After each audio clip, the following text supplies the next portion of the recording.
శనిగ్రహానికి నీటిపై తేలియాడేంత తక్కువ సాంద్రత ఉంటుంది.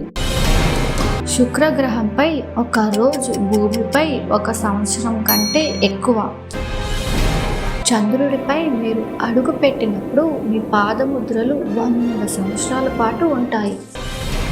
విశ్వంలో 100 బిలియన్ల కంటే ఎక్కువ గెలాక్సీలు ఉన్నాయి. సూర్యుడు మన సౌర వ్యవస్థలో 99.8% ద్రవ్యరాశి అని కలిగి ఉంది. అంగారకుడిపై సూర్యాస్తమం నీలం రంగులో ఉంటుంది. భూమిపై కన్నా చంద్రుడిపై మీ బరువు తక్కువగా ఉంటుంది.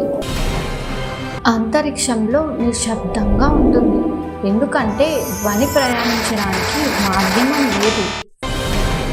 అంతర్జాతీయ అంతరిక్ష కేంద్రం రోజుకు 16 సార్లు భూమి చుట్టూ తిరుగుతుంది. ఒక నక్షత్రం మన సూర్యుడి కంటే 10 బిలియన్ల రెట్లు పెద్దదిగా ఉంటుంది.